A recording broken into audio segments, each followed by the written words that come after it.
Singer Anurag पंडित।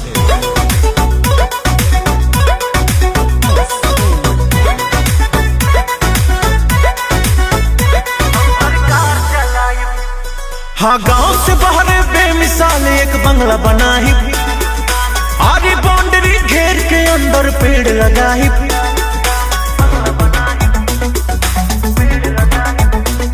हाँ, गांव से बाहर बेमिसाल एक बंगला बनाई, आरी बाउंड्री घेर के अंदर पेड़ लगाई।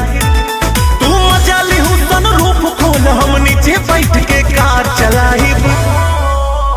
तू परिवार चला लू, हम सरकार चलाई। तू परिवार चलायू, हम सरकार चलाई।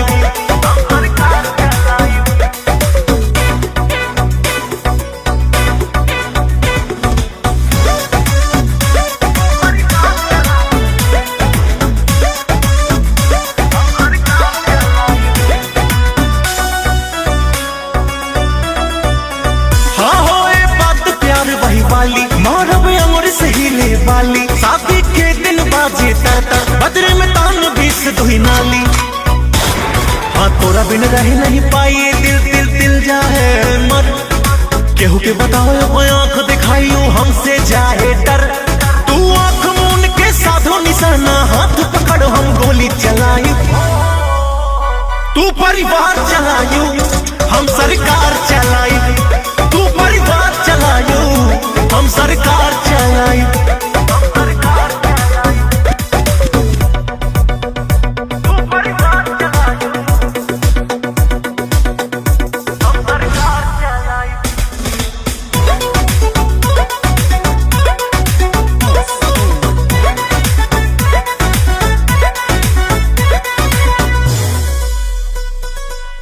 पंडित अनुराग न दे है गाली, लेके आई है रोज नया लाली। बाली मंगबू तो साथ मिले झाली, तिलक चढ़ावे तोहर पापा आवे खाली। हाँ, रखिए ख्याल खूब संध्या के हाल, कब भीगे नदी पानी में। रब सीना लेके ताने जैसे बॉर्डर पे जवान अच्छे आए न जवानी में। तू जीवन में संगीत भरा, हम गाना गाई हुक लाइन उठाई।